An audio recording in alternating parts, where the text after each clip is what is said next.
Hello and welcome to Canberra Survivor, the Ultimate Sacrifice, episode 4. We're going to be recapping a fantastic episode that we got on this occasion. As always, we'll be slamming these people as much as we can when we feel that they are getting it too soft. And I've got some comments on the softness of this episode. We're also fantastically going to be joined by the boot of this episode, Zaddy Simon, as he's been referred to. I don't actually know what Zaddy means, but Annabel's been saying it a lot. And we're bringing him on later in the show to get his take on what it was like being on Canberra Survivor. First up, I'll bring my usual co-host, Max, who's going to be joining us, like always, with all of his lukewarm takes. Welcome, Max. CK, how you going? Thanks for, I guess, bringing me on. I thought part of this just should have started with you, but I guess not. I know my place. I see how it is. I'm building it up because I know. I shouldn't spoil anything. Unfortunately, this week we are not joined by the star, the franchise of the program, Annabelle. I know many of you are now just going to stop watching completely. I do respect that choice, but we don't leave right now because we do have a fantastic person to join us, and it'll be great to get her takes on the whole season so far, as well as this episode in particular. And look, to give her a bit of introduction, you will see her on some future upcoming LRGs that are going to be out in the future. I won't spoil which ones, but she is going to be in more than one. I've seen her play live in action, and she is an absolute ferocious and brilliant player. So I can't wait till you get to see her play, but you get right now to hear all her wonderful takes. I want to bring in Danny. Welcome, Danny. Hi. Thank you for such a brilliant introduction. Oh, you're very welcome. I do believe that you are. Look, no one can replace Annabelle, but you're the best I possibly could find, I feel. Thank you. You should be humble, Danny. That's the best introduction anyone has. I know. Including me as well. Including me. I stumbled my words there, but look, Sophie, Max loves your lukewarm takes. There you go. So you got a fan in Sophie. Sophie was a bit of an MVP of this episode, actually. She was good value. We'll get to it later on, for sure. So, Danny, before we get into this episode, why don't you tell me a little bit about just generally how you're finding and enjoying Canberra Survivor this season? So Canberra is one of the probably the second LRG I've watched before, like since playing and before playing. I'm loving the twist of it, like being able to go and have to sacrifice something in order to get something great. I think that's a lot of fun, and the personality mixes are fun to watch. I'm keen to see how they develop further. I agree. The casting is top notch. Yes. I feel though we may be entering into the realms of too many advantages. This is true. None have been kind of played as of yet. So I thought we're just kind of waiting. And we knew that we had this menu of advantages that could be obtained from the Ultimate Sacrifice, but now the Love Rocks quest has been completed, and that's a legacy advantage. Does that mean there's going to be 2 legacy advantages, or do you think it was simply the first tribe to complete? I think it's one on each tribe. That's my prediction. 2 legacy advantages on top of all the other crap. I think there's 2. Because that's why they both had to search in separate areas. I'm also confused because maybe I've done my maths wrong. You started with 4 rocks, then 3 rocks, and then suddenly there were 2 rocks.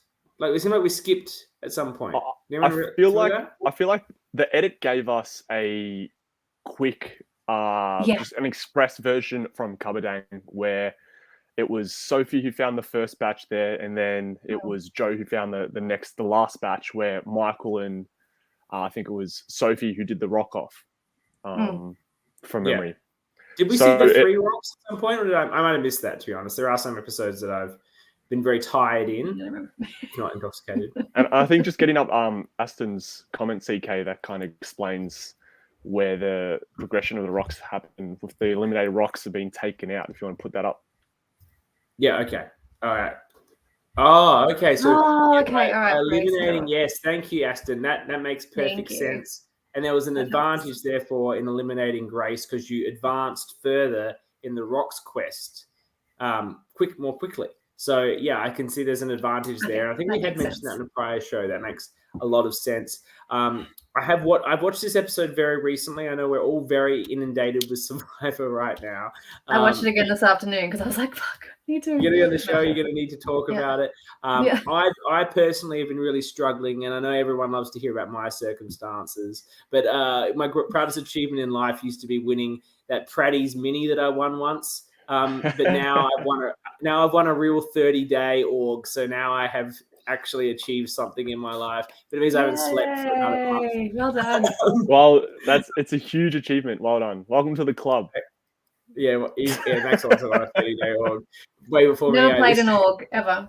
Oh, you'd be good at them actually. You'll play. I'll get you into one, and I promise you'll play.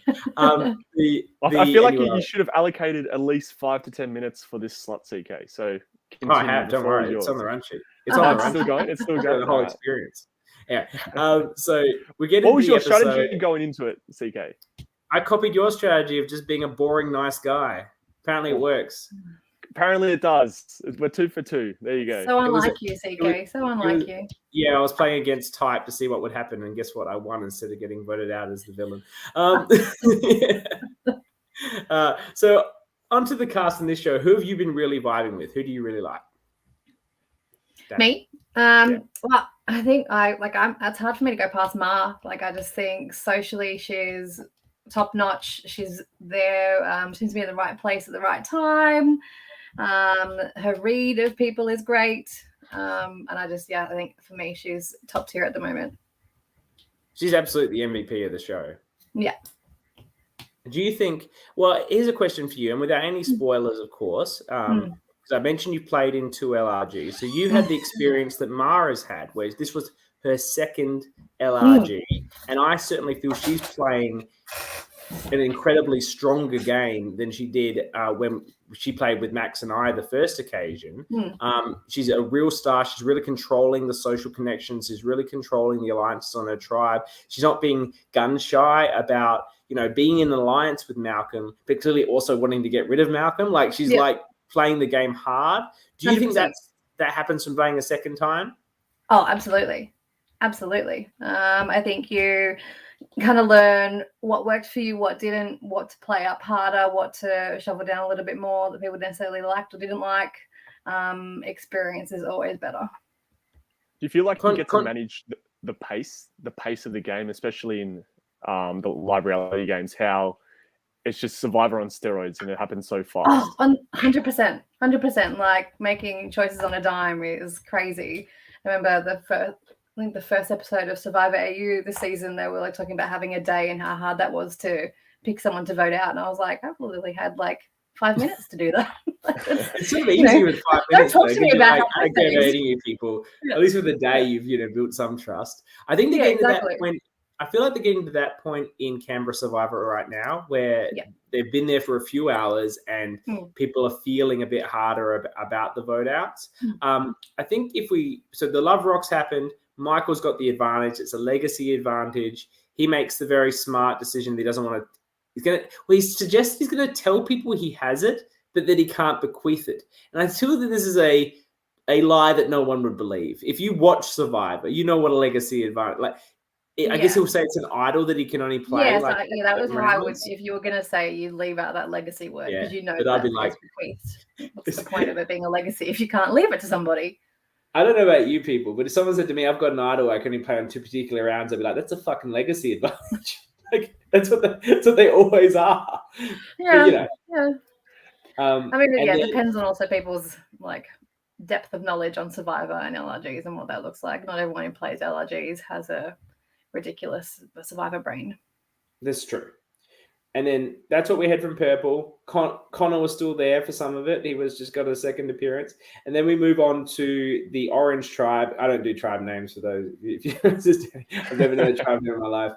We go to the Orange Tribe, and they are dealing with the ramifications of the vote out of Joseph, who was fantastic on the show last week. But there weren't really a lot of ramifications because Mel copped the public votes again. Her super idol is now locked down. And I know we've got Simon coming on the show later. I was so impressed that he's the only one that's clocked that she's got it. Like, I know, 100%. At least 4 of them have been to the ultimate sacrifice. Not all of them have had advantages, of course, but they know what the list is. And he's like, that's a big penalty. Like 2 sets of 3 votes. You've got that ace in the hole, and she was trying to play it off. So yeah. I mean, she's done brilliantly to have played it off to this point. Like, so, like, kudos to her, like, for just being like, it's nothing, and everyone's like, okay. Yeah, and now, like, she's in a golden position to move forward in the game. Yeah. And I know I'm jumping ahead, but I feel like it's a missed advantage from the strategic crew who think they're very strategic. John and Wolfie and Anna, who actually, I think Anna is actually the most strategic of them, actually. But because they didn't clue Mel in on the vote. So this person's got some sort of incredible advantage, and you're leaving her out of the vote, like going into a swap on a vote that's supposed to be unanimous. Like, why?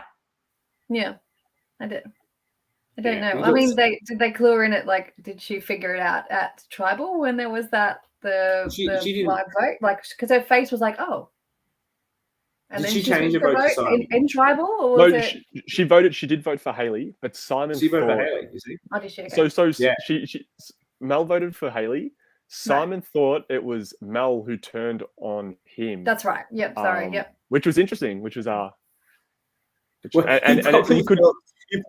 We'll ask him when he comes on, but I feel he probably felt like he overplayed his hand by being like, "Hey, you got the super idol. Let's do shit." She's like, "Gone." Yeah, that's what he. Yeah, well, I feel like if he approached me that way too, I'd be like, bye.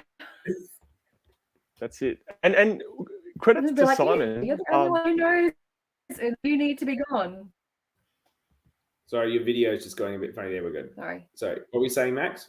I was going to say credit to Simon, who described himself as a survivor casual, and to pick up that the power that Mel had. The description was actually filthy casual, if I recall. Filthy casual. I think that's described by his partner or his wife. His wife is a filthy casual. So we hate filthy casuals. A big fan. I think you cease to be a filthy casual when you go on an LRG. I don't care what level of fan you have. When you've reached that level, yeah, 100%, you're now a fan. 100%. So they deal with the fallout of the Joseph vote. Hayley's ankle is fairly stuffed, as we can see. They're all moving on, and they still want to stick together. They want to go on. And James Wolfe gives us a wonderful confessional about being an orca and all the plankton swimming around his feet, and that he's the apex predator. He actually wrote it down. Apex. This is how he described himself: the apex predator, the orca, the head of the pod, top of the food chain. From James there. What big words. What an unreal confessional. It was a fantastic confessional. It doesn't beat I hope he drowns in the Mexican wave, but it's up there with number 2, I think, for the season so far. I think that though he's missed this goes to 2 really great things we've talked about one we have and one we haven't.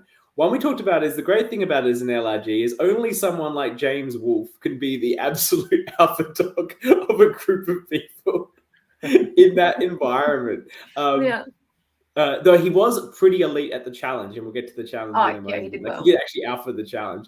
But I can't believe he's not going. If he's going to go predator, how's he not going to go with some sort of wolf thing, like head of the pack, and then do like ooh sort of thing? Like that's the confessional. Absolutely, that's it right there. There's still a lot of TV left. Who knows, CK? He might pull that out of the bag and surprise us all. Perhaps. But it was. I think we are going to get some brilliant confessionals from him moving forward. I'm pretty sure he's got his new line of merch coming out. The wolf pack and the orca no. The pod. The orca pod. Change it now. Maybe I call this podcast the Orca Pod from now on. Welcome to the Orca Pod. Yeah, okay, I'm going with that. And the thing that I have to give him a lot of credit for is it's one thing to go onto these things. It's one thing to know that, you might be perceived. And look, I'm only talking about me here. I'm not talking about James Wolfe, let's be very clear. I went on these things knowing that I'm going to get edited in a certain way. It's not going to be super favorable. That's fine. As long as I get a lot of airtime, I'm happy. I want to be the star, even if I'm the villain, etc. But to go into your confessional and say something like that, which is so like absurdly arrogant and confident, but makes such good TV, is really brilliant, because it's a lot of people don't want to put themselves out that way to be that sort of entertainer at risk of having someone watch it and go, what a wanker. Like, but that's what you need to make a great show. And I really applaud him for doing that sort of confessional. I wonder if a producer sort of got it out of him. I know when I was doing some producing for for the season that you were on, Danny, that I know you from, I actually encouraged someone to do something that they had done in their application. I wasn't trying to get them to do something artificial. Yes, I know what you're talking about, And I said, could you please do this for your confessional? And he was like, oh, I'm going to look like a wink. And I said, yeah, I get that, but could you do it? Because it was really going to be good. Yeah. So I understand what James was giving there. We move on. In fairness to James, though, you said him saying, like, having a confessional like that might portray him as a wanker. I don't think it is, though. I think he's just creating the content. As a viewer, as a viewer who enjoys these live reality games, you can't really take that perspective and judge someone based on just what they're giving out in the confessional. Yes, you can. Absolutely, you can. Why can you not? You can absolutely judge someone based off of that. I was a bit like, all right. All right. Remember, Danny, this is the Max's lukewarm takes, all right? I don't need a third person to just.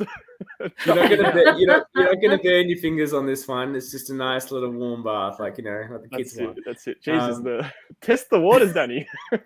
No, I had to replace Annabel, and I think I've done a fantastic job. I'm an ORCA. I'm jumping straight in. Let's go. Yeah, I'm the plankton, clearly. Max's lukewarm plankton water. We go to the challenge, and I'm really glad they did this challenge. This is actually one of my favorite Survivor challenges. Yeah, me too. It's been around for a long time. I think the first time was in Palau, and that was actually made it really enjoyable. I've got a real soft spot for Palau because, despite this confident exterior, I was not a popular person in high school. So the team of losers that got together and just destroyed that team of muscle, I always just absolutely bonded with so well.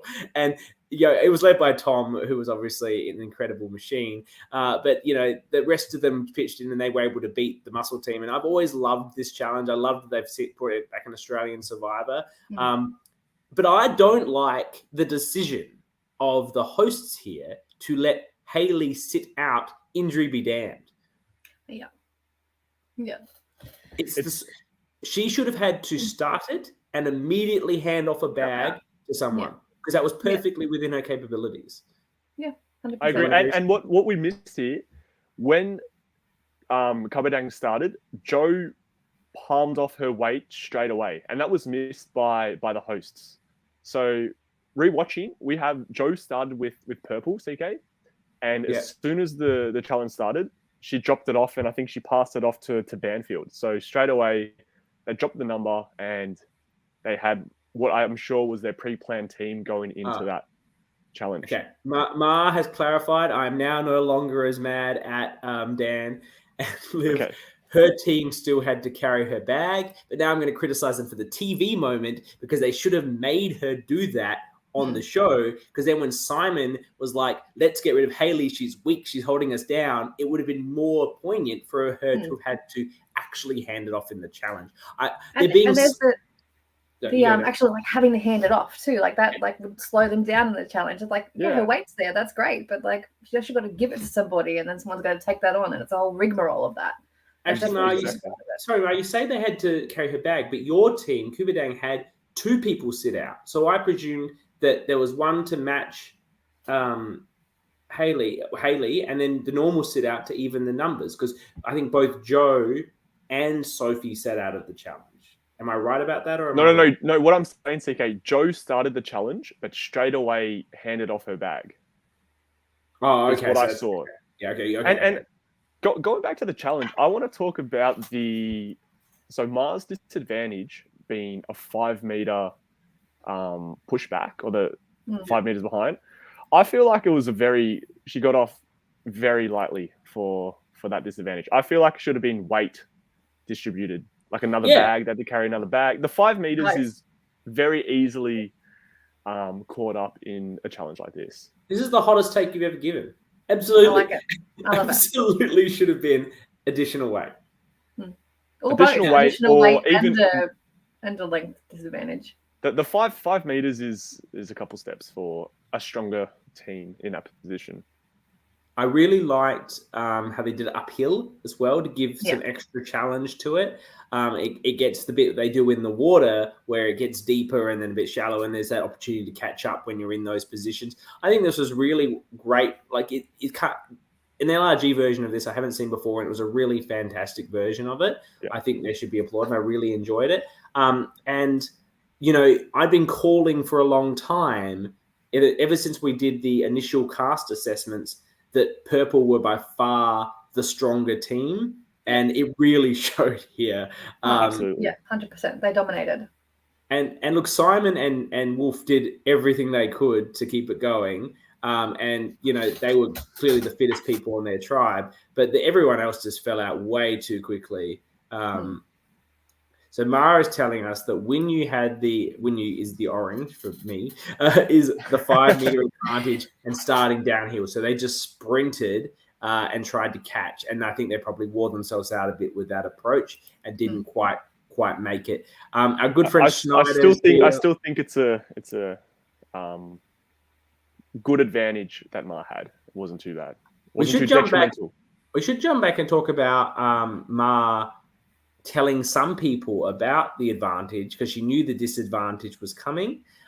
We talked about this on the prior episode. She told Sophie that it was her intent to use it to the benefit of her alliance in a swap situation, whether it be a tie or a down in numbers. Unlikely to happen now because they're sort of up in numbers quite significantly, you know, versus the orange. But, you know, it is that position. I couldn't tell from the edit whether she told Michael or told Nick. I think she mentioned she was going to tell them, but I don't think we saw any footage of that. Is that correct? We saw her talking to Sophie about the disadvantage. Yeah, just Sophie. I don't think she said she was going to tell Nick, but I don't know. Yeah. We didn't see it. It could have happened. Obviously not in the edit, but the Kabadang didn't look too shocked about the disadvantage. So I feel like it was would have been something discussed within the alliances or within the whole tribe potentially. Yeah. So I love the challenge. I love the effort that Simon and James put in. They really tried to carry out. And I think, you know, I wouldn't if you had to make me put a bet on who was going to last the longest out of Orange, I would have bet Simon. I wouldn't have bet James. Like, he's obviously fit, but, you know, he's like basically a twig and he was carrying all that weight. Like, that's a huge effort. Like, well done to him. The ORCA delivered. Yeah, he was an apex predator in that moment. It was fantastic. Okay, so Aston Simon had 4 bags. Okay, all right. We take it back. Take it back. No, Simon but was the alpha. Absolutely. I feel. I don't know how you guys felt when Simon was pulling out of that challenge and he was handing off the bags. When James ran off, still leaving the 1 bag on Simon's back behind. Was that annoying for you, or was that something where you kind of felt that Simon could have at least ran up and handed it off to James to give him a fighting chance? Because I felt like it was kind of anticlimactic there. It was, but Simon said after the challenge that he was gassed, his chest was hurting, like he'd busted his ass, and now he was carrying 16 kilograms by the end of it. Sophie tells us to James's 4, and I think he knew like they were done. Like, let's get real. James wasn't going to outrun about 5 of them. Like, come on, like, you know, it was a jog. He got like a slight jog, like attempt. Finish it out. It was okay. Well, you can criticize Zaddy about it when you come on. I don't know what that means. I hope I'm not saying something really offensive. I just called me Annabel. No. Aston called me a boomer before for not knowing what it is. So I don't think anyone else. Like, you don't know it either, Danny. Like, we're all boomers. I'm a boomer. You're not that much younger than me. I'm actually not a boomer either. You know, I'm like a sexy daddy. Oh, yeah. Well, daddy is not your daddy. It's like, welcome to the old podcast with 2 oldies and a young Max. As a straight man, I'm comfortable referring to him this way. It's fine. I'm comfortable with my sexuality, and I'm happy to call him a zaddy. He's a very attractive man. Now we get on to the ultimate sacrifice. The choice is between so Purple are going to pick someone from Orange. They make a decision to pick Hayley, who's clearly injured and on the outs. I think hoping that she would try to snag some sort of advantage and save herself. Probably not being aware that Hayley's social standing in this game is so good that it doesn't matter that she can't walk. Yeah, I think that's the right move, but it obviously they don't have the awareness of what's actually going on there. Well, that's like, didn't they say that we chose you because we wanted to give you a chance to be safe. She's like, I don't need it. Don't need it. She was like, I'm doing something right. I'm good. Thank you. And she brought along Sophie. They were sitting next to each other in the challenge. So yeah, and I think Sophie was the one, or vice versa, who said that's why they were potentially chosen to go with that other person. Yes. Schneider. Let's get Schneider up. Schneider's always a big listener of the show. Schneider races some sort of like race car stuff, but like with computers, I think. So like one of those like online racing leagues that are quite serious with serious racing equipment. And he finished 25th out of 36 in a Daytona race, which is better than I ever did at the arcade, on Daytona. Anyway, well done, Schneider. I'm glad to have you here as always. So Hayley just says, take the advantage, Sophie. I don't want it. Yeah, I don't like this. What do you guys think? I don't like it. Do you think she should have at least pretended to fight for it? I think she should have just gone for it. Like every single person who's gone there has gone for it. I think the meta has been set in this game that you're allowed to go for the advantage. I know she's got an injured foot, but frankly, if they're not going to vote her out of that injured foot, which is actually pretty bad, then they're not going to vote her out of some disadvantage. Like the fact is, Anna and John have really locked into her as a close ally. Wolf is in that arrangement too, but it seems like he's maybe slightly on the outs. It's like he's with John, but maybe not part of these core discussions. And why not take your shot at an advantage, particularly as you're going into a bad... we're assuming there's a swap. Maybe there won't be. They're going into a bad swap number, so they're lacking advantages against the purples, numbers and advantages. It would have been worthwhile to have an advantage here. And it doesn't just have to be for her. It has to be for her group and her alliance. And now she doesn't have one. And now Sophie has an idol. Like, where was the advantage in not going for it and letting Sophie have it? Yeah. That's where I see it. I think she was more worried about the disadvantage. She's already so disadvantaged. Yeah. Like that overruled any potential advantage that she could get. I agree. And I don't think, as from my perspective, I think Hayley in that certain position that she's in doesn't want to bring any more heat her way. Just purely the fact that, yes, she's already sitting out in challenges and her tribe might think that she's hindering the tribe's performances, and any other sort of particular consequence that is shed towards her tribe because of her direct decisions is probably the reasoning behind Hayley not going for the ultimate sacrifice and just kind of keeping it cool and say, look, guys, I went there, didn't go for it, so I didn't cost us in any other way. Just playing that middle ground of just trying to hang on, just survive another round. Don't give the tribe a reason to vote her out. Another reason, rather. I see the point, but who am I to criticize playing an honest, trustworthy game? Because that's how I win. It works. It works. But I would have been trying to like play something up with Sophie, where we like, hey, look, you can have it. I want it, but you can have it. But maybe we can look after each other in a swap or something. Is that just too schemy? What do you think? No, I think that they definitely could have played it that way. If she knew she was never going to take it, she could have been like, no, it's all yours. Like, I'm good. Yeah. Whatever fashion that could have been. Yeah. I do think that she'll regret this now with Sophie turning around saying that she's going to blame Hayley for the disadvantage for whatever the tribe now get. It's just crazy. Very clever move. How is she going to blame Hayley? Because Sophie said that she was going to say that Hayley took the advantage and the advantage was to disadvantage the other tribe. By making her sit out. No one's going to buy that. But that's what I mean. But so Hayley's now bit the Sophie's bit the hands now of Hayley being like, all yours. Yeah, it doesn't mean there's how many people have been over there and know what the menu is. Eight. So there's 8 people who know exactly what's on offer, and they're going to be like, "That's not something that you could play for." So that was stupid. No one's going to buy that at all. That's an insanely silly thing. No, I thought the same thing. I was like, No. Nick's been there. Nick, Ma, they've all been there.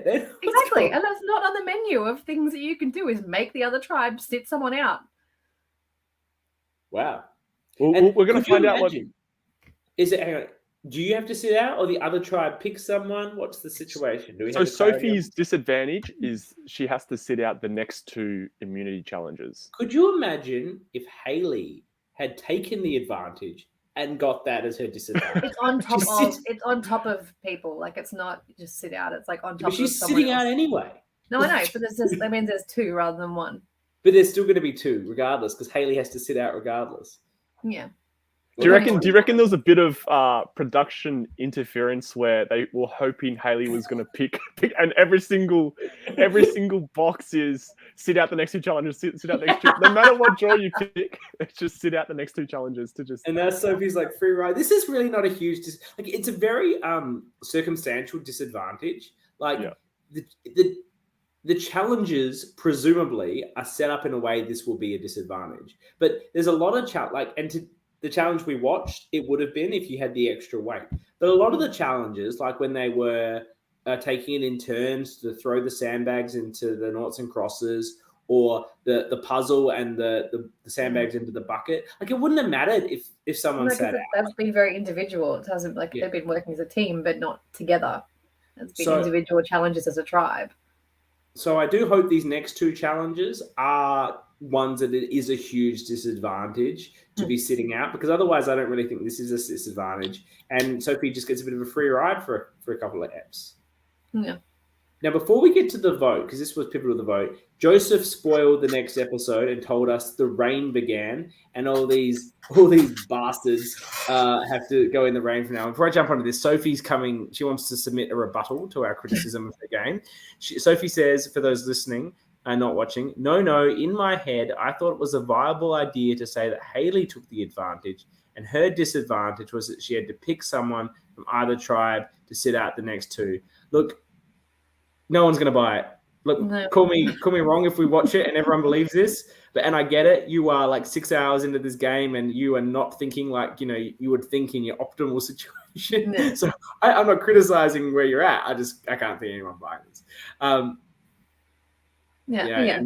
Ma says it's so hard to think of a good lie on the spot. Can relate. Well, what I've learned is you just tell people the truth.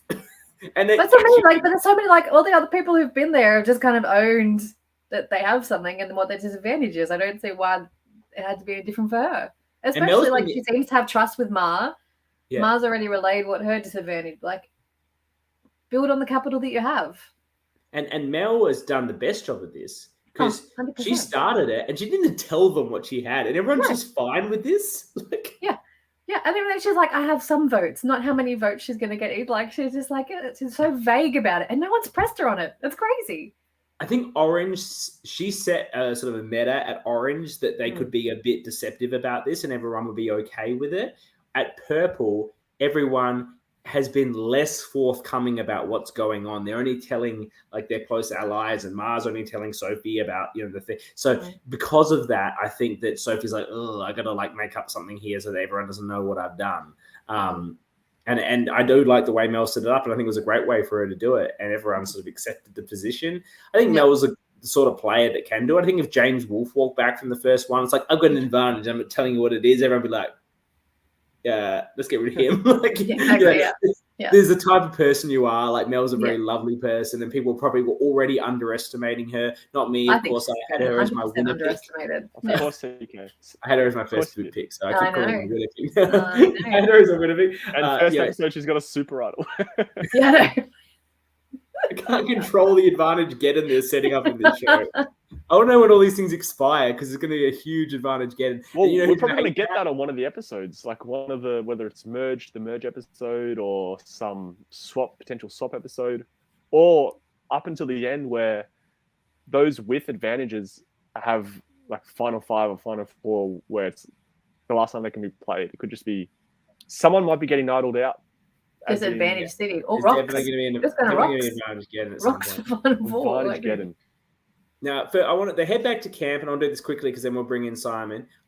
They get back to camp, and they have fucking umbrellas. Like, I know. what Yes. the literal I know. fuck? I played in the rain. We didn't get no freaking umbrellas.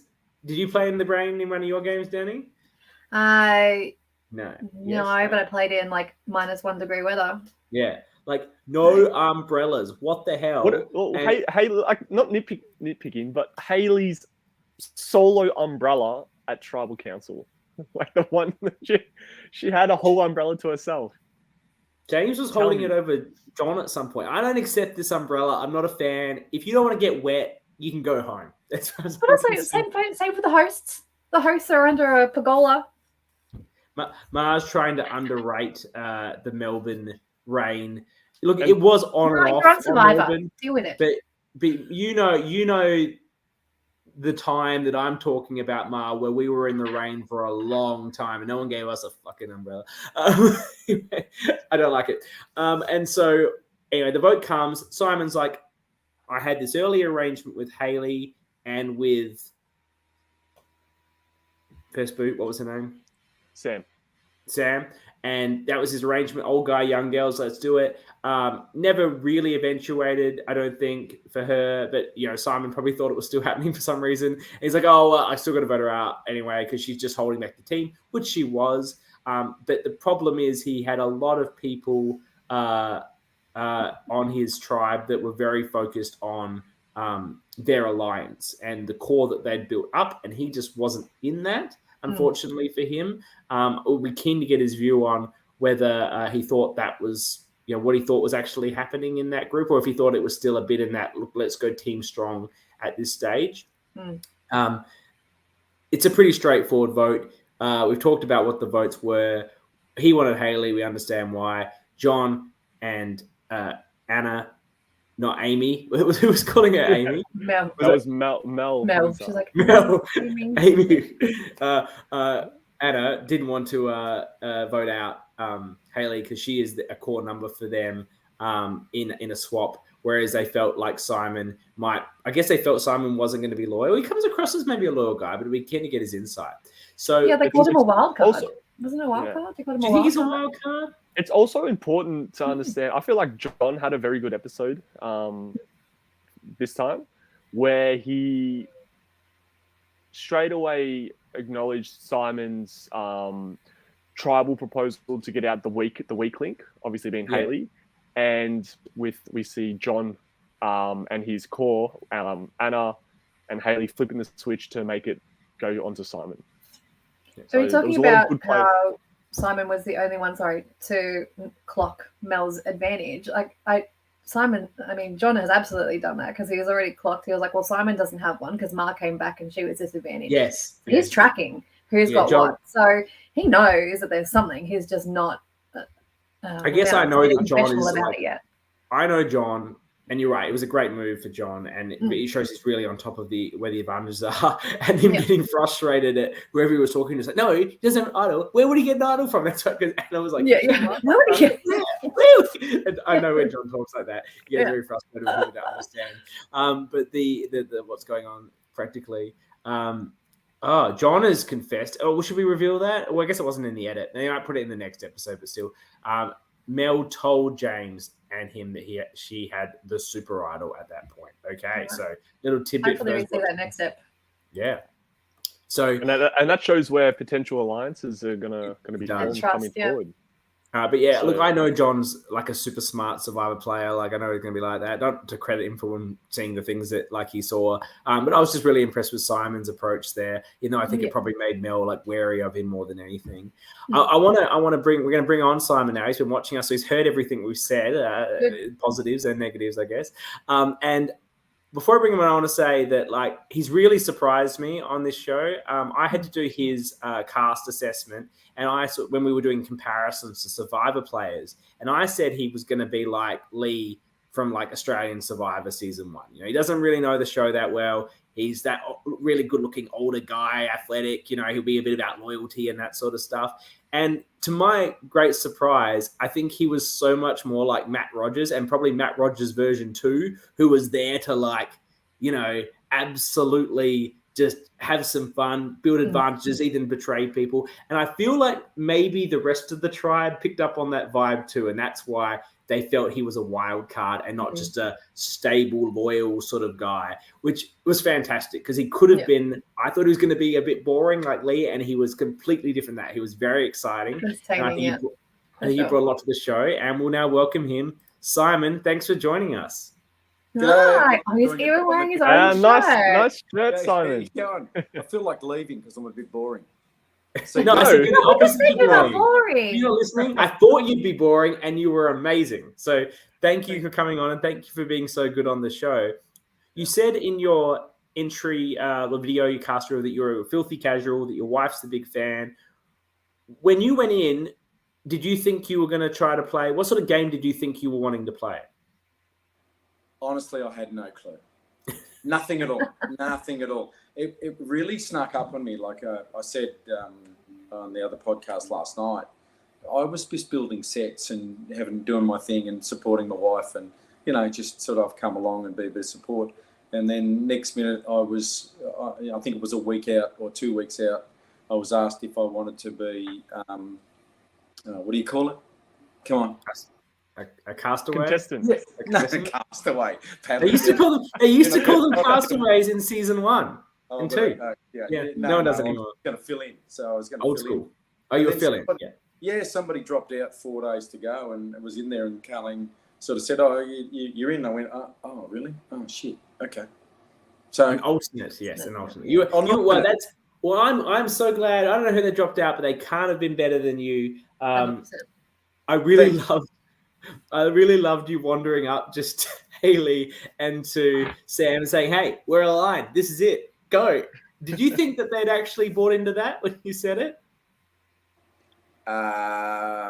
When I said it, well, it's really a Hail Mary, isn't it? I mean, as you guys know, from jumping into these things, it's also fast paced. So I just thought, if you don't, you've got to start somewhere. And we were walking around looking for bloody love rocks. Kill me. I'm going to have PTSD for those things forever. And we just sort of wandered off to one side and down the end, and I just thought, here's an opportunity. So talk to these two girls. We just all converged from different corners, and I just thought, I'll just throw this out and see how it works. I mean, it was a bit cliche. I mean, you look at it and go, here's something, an unlikely line, but it really isn't. It's a bit cliche, isn't it? I think, for the game. Yeah, I don't mind it. It can definitely work, but you probably would. Look, I know the time crunch you're on. They make it feel like with these episodes that you've got so much more time that you didn't actually have. It actually feels like you've got so much more from watching it, but we know how much you don't. And sometimes, it's very hard to know who you're going to connect with, and you're doing it off very, very little information and really your vibe with people. And if you like someone's vibe, then you'll be like, let's go, and just hope that they like their vibe. And to be honest, I think we actually made it harder for ourselves because the group was really slow early on, and it was really, sit down and chat and try and get to know each other. It was like, I'm standing around itching going, I really want to go for a walk with somebody and start having a chat. And then I got confused with needing a love rock to progress, which I misread, and then that was me dead. I was wandering around. I was dead in the water, shot myself in the foot. And you can't make time up. It's the trouble. Like they clicked, they'd gone, and they'd moved on, and Simon was languishing behind. But you survived much longer. You didn't go out first. I know you were a consideration for first, but you didn't. And Joseph and Sam went before you. Do you think that was because of what you brought to the tribe in challenges, or just because compared to those guys, you had a much more sort of better vibe that they were enjoying, even if you weren't in their core alliance? I think it might have been the challenges. Well, I hope, who knows? I mean, everyone's going to have a different take on it, but I think it might have been that. We missed out ever so slightly on the tug of war challenge because I foot faulted on a circle. Well, I don't know if you watched our coverage of that episode, but I think that was bullshit, and you got completely robbed. And we know Dom, and he's a filthy liar, and we think you got. So it's a nice big show then. Oh, good. This last night was the nice show. This is the nasty show, and we don't hold. Nothing like the nasty show and Max. jumping into the deep end. Oh, well, if we're going to be nasty, Danny, can you do me a favour? Can you please turn around and grab a few of those books and hand them up to Max, because you've got 1,000 books and he's got one Venetian blind. Oh, nice. As your backdrop. I'm sorry. Like you haven't seen the other episodes clearly, Simon, where I've been using landscape on my phone. This is an improvement. Yeah, Good. It is actually an improvement. So it's progressive as well. That's great. Absolutely. It's evolving like my game. I'm really glad you got to play in what I said earlier was one of my favorite Survivor challenges. It's good I was surprised that James was outlasting you, but I'm glad the people in the audience confirmed that you were caught on 16 kilos by that point. Was that like, did you look at that challenge and go, this is something I'm going to be able to do pretty good with? And were you proud of your efforts there? Oh yeah, I'm pretty fit. So I backed myself, and that's why I took the first bag, like straight out of the bat. I took Haley's bag. Yeah. But there's no one else on your tribe that was going to be able to take it. Let's get real. No, James could have taken it. James is fit, and I think you might have undersold him. Sorry, we should bag him out because I'm out, he's in. And this is the nasty show. And this is the nasty show. So we should have, realistically, I should have cut James's arm off and beat him with the wedding. Maybe next season. Next season, yeah. If you go and have a look at that, James was playing really hard. James ran the lead. James ran the inside line. James was pulling everybody along. So James was playing really, really hard. Yeah. Really hard. And once you see and you look at back and you understand the context of where people are playing and how hard they're playing, you look at it and go, yeah, that makes sense. Yeah.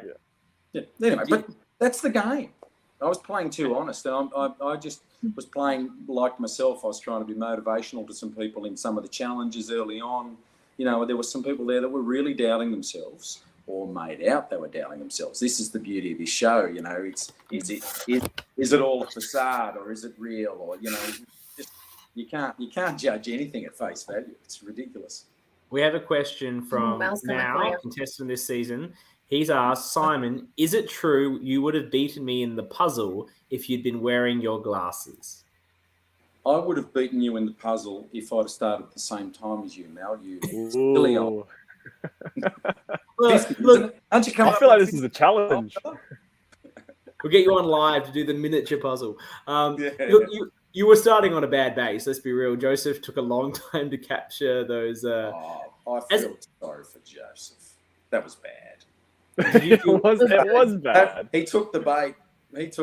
He said, I'll do anything. I'll do anything the team wants me to. And I went, yeah, I'll do that. And then old Mr. Sardine swam in and went, well, Joseph can hold the bucket and you can do the puzzle. And then bagged the shit out of us at confessional. How good was that? Who's Sardines? Wolf? The minor predator. Yeah.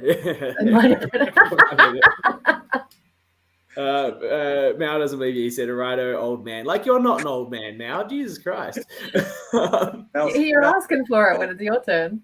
Yeah, well, Mel's younger than me, but we have a nice little bit of banter about that's good. I feel like we definitely have to get both of you on to do that puzzle or a puzzle live on one of our future podcasts if you are. And then we can settle it here. That'd be great. I have a man crush on Mel. I think a lot of people do. He's great. Fabulous beard. Beautiful beard. I was going to say before, but not taking away time from you, Simon. Mel had an amazing confessional where he forgot the Marvis Mel situation where he forgot her in his Foro Alliance. Mari's obsessed with him as like the person that's coming for her, and she's got to get rid of him before he gets her. And he's like, who's the fourth again? That's bad. Oh yeah, that was great TV. No, it was good. And the TikTok music, the ding, ding, It's just a classic of the different perceptions. She thinks that he's so focused on her. Sorry, CK. That's all right. She thinks he's so focused on her, he can't even remember her name. And that's what happens in this game. You think people think... It makes you neurotic to the core. Absolutely. Even when you're in a safe place, like you listen to Haley, and Haley's still not sure, and this and that and the other. And I'd like to go back, Danny, you were mentioning about, you were having a discussion before about, was it a bad move for her not to go for the immunity, and The I think immunity. it was. I think it was like realistically, you're in a bad place anyway, and how can it be worse? Yeah. Even if you lie to everybody and you take a hit, you never know what it's going to be, and then if your call votes you through, and you can sell it either way. I mean, it's such a lovely thing. I'm such a better player now that I'm out of the game. Oh, everybody is. In hindsight, absolutely. You learn so much from playing once. This information overload really quickly. Yeah, I understand why she went that way. That's all. Like, I completely agree she should have attempted it, but but she was just overrun by the negative of what. But there's no way. Yeah, and I get that too. But when you think about it, like if you think about that's the thing. When you think about it, like you've got that seconds there. In context, if you clearly think you need to play once. Can't lose. You play once to lose that fear, and that's what Ma doesn't have, and that's what John doesn't have. They're not afraid because they've done it, and they know that when you're afraid, you just end up being unsatisfied with your outcome. Yeah, and you didn't do everything you could. You're afraid to. That's the thing. I mean, you look at some of the stuff, and I love George on the Australian Survivor, and he does everything he can. Like, he is working from a base of power. Let's give it context. And I didn't have any. And if we're going to get into the conversation about me talking about Hayley, and I did it in the open, and that on reflection was stupid, but it was a Hail Mary because I knew I was nowhere. I was in Siberia with everybody. The only person I had any sort of lean in with, wasn't lean on, any, and it could be perceived as lean on, was Mel. That was a lean on for sure. That was like, absolutely. Was another one. Like, please. Were you encouraging her to play the Silverado on you? We have an ace in the hole. It's not your ace in the hole. It's Mel's ace in the hole. Well, if it had been bought, it might have been different, but it wasn't. And you just don't know. Were you trying to get her to play the Silverado on you? No, I was trying to hop in underneath the umbrella and just give me a bit of cover, and she could have used it verbally with the others. Like, she could have said, you can play those idols in so many ways, can't you? You don't have to actually, you could just say, no, I've got a thing and I can do this, or, I'd be reluctant to lose Simon, and it changes. Yeah.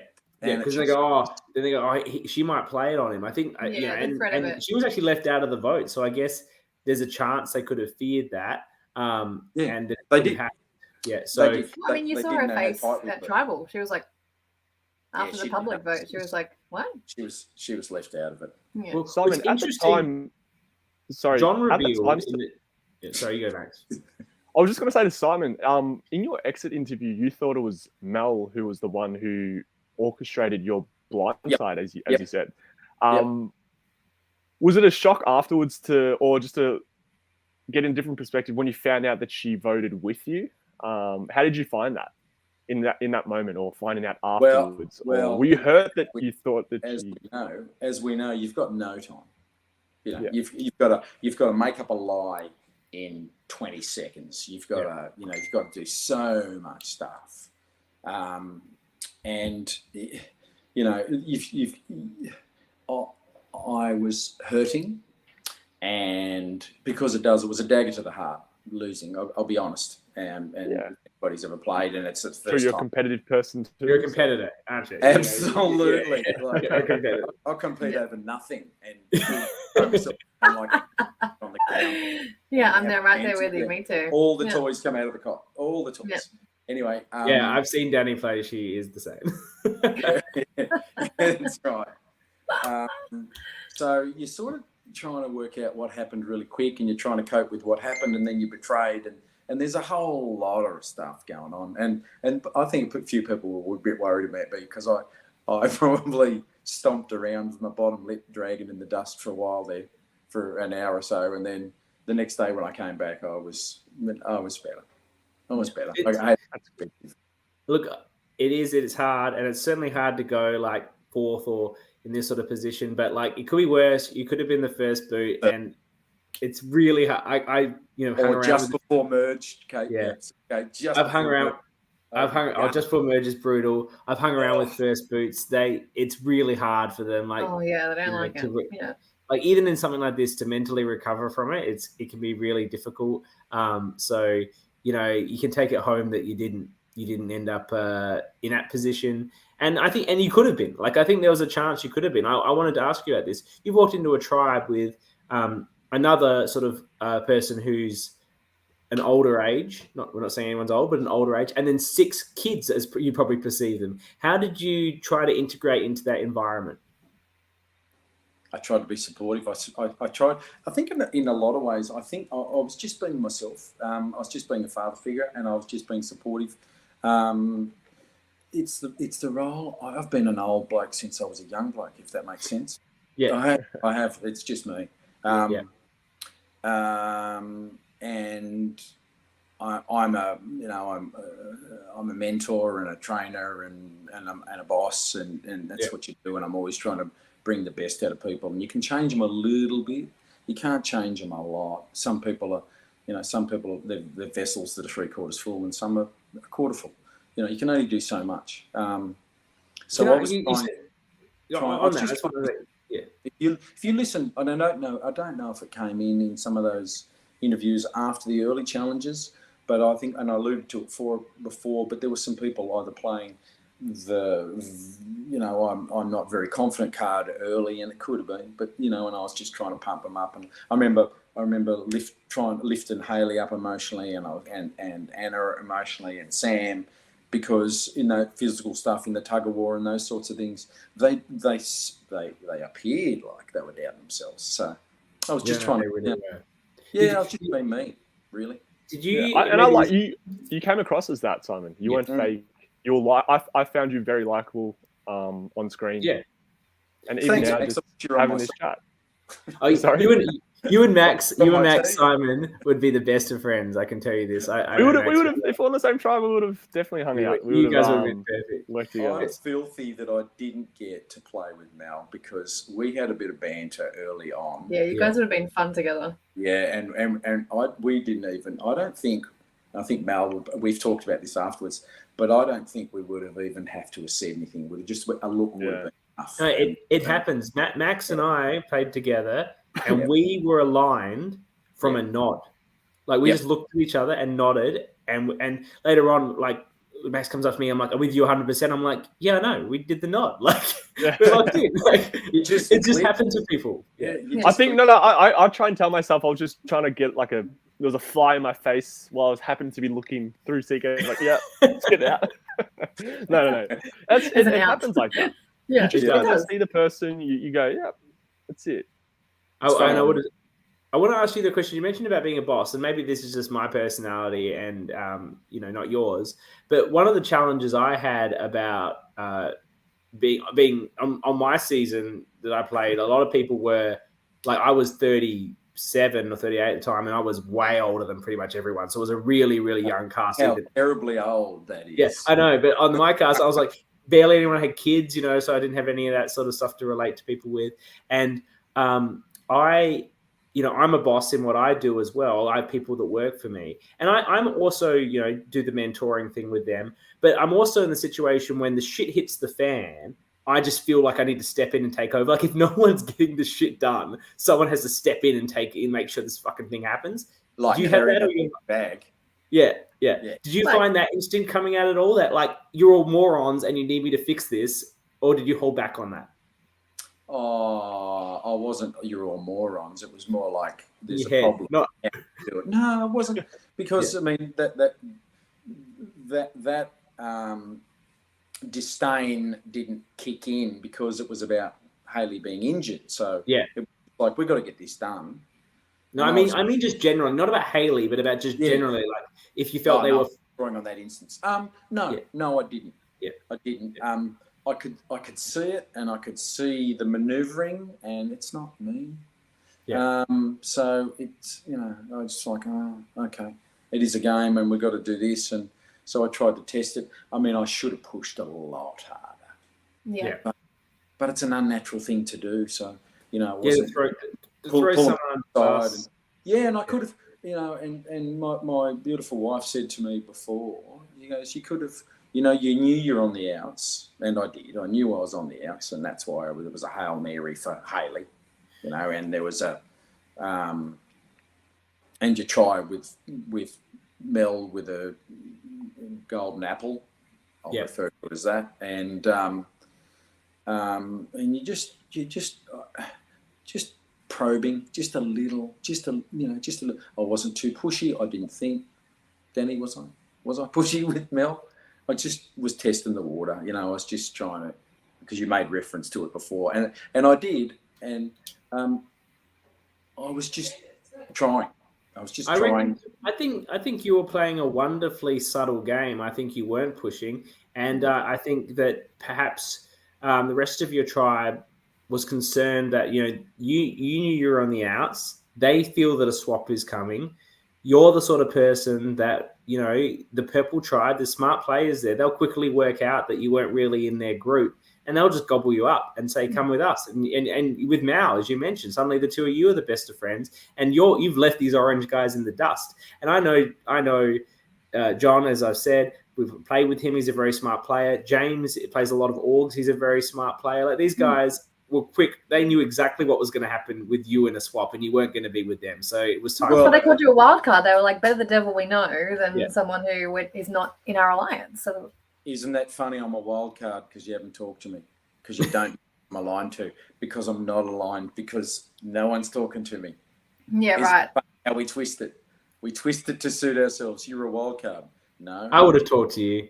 Yeah, I don't doubt it. You talk to Annabelle's here. She's come in. She's just been very busy. She loves you. She actually said she gave me some notes. She said if you get divorced, call her up. Just if you get divorced, she's not trying to ruin anything, just in case. She's there. No, I don't know if we have any more. Thank you. That's a lovely offer, but I'm not planning on doing it again.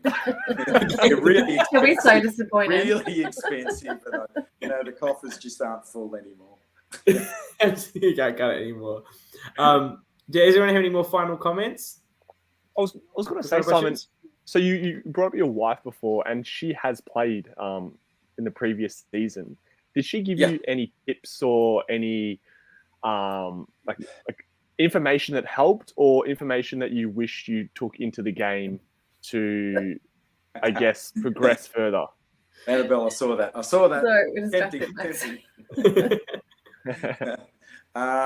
Sorry, Max, you got. Fair enough. It was a good comment. Well, you didn't talk about your personal wealth, so. Look, you probably don't know this, but Max and Annabelle are sort of dating, so he's just struggling with. Yeah, be careful, Simon. Watch yourself. When you're a sardine around an orca. Touche. Anyway, if you want to answer my question, you can, or you don't have to. I don't mind. I don't care anymore, Simon. It's past my bedtime. Max had enough.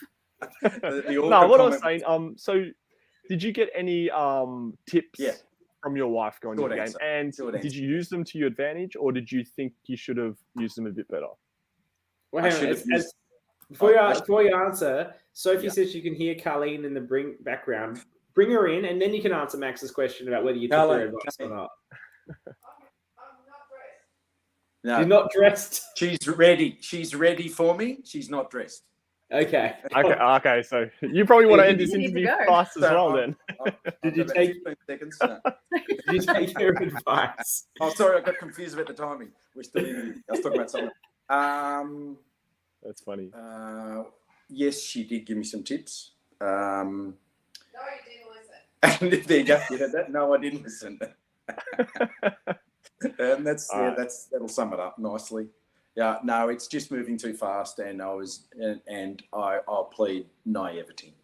No, look, you were fantastic. Look, if you have these shows and it's hard to get people to be on them that aren't super Survivor fans, because why else are you going on an amateur Survivor and putting yourself through this if you're not a super fan? But if the show is just super fans, that's boring. Like, you need a mix of characters and personalities and ages, and people that know a lot about the game and people that don't know as much. That's what makes it interesting. So it's so good when people like you are available to come on to try this out, to put themselves out there. I said this to Grace on her episode because it was really hard where she went out, and it's a lot of people won't put themselves out there for something like this. I know you're a confident guy, so but for some people it's very challenging to just go and do this. Max is not that sort of person. Max is a buff collector. That's the level of nerdom he is. He's got a whole set of buffs. Nice. It was so fantastic that you were able to come in and try that variety of character, which I thoroughly enjoyed. Thank you. The one thing I did want to do was just bring a bit of good TV, and I hope that it was worth watching, and there was a bit of something in it. For you guys, feedback for you guys, this is actually really cathartic, and it's really good to come back again and just have some nice positive energy around it, because I think some of us probably need it more than others, and you're doing a good job. Thank you. Thanks for the invite. Thank you so much, Simon. It's so good for you to come on. And I want to thank Danny for filling in very late notice. Annabelle only piked on me like this afternoon.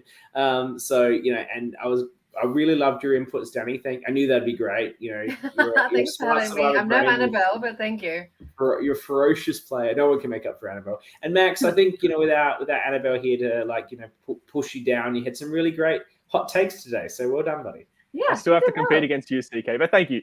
Danny, thank you so much. And Simon, that last message was very important. Spreading the positivity. Loved it. Thank you. Thank you so much for coming on. You're great TV, as we've said. CK, thank you. Thank you to everyone that's watching live, all the people on the comments, the people that then listen to this after when you're running or doing your podcast.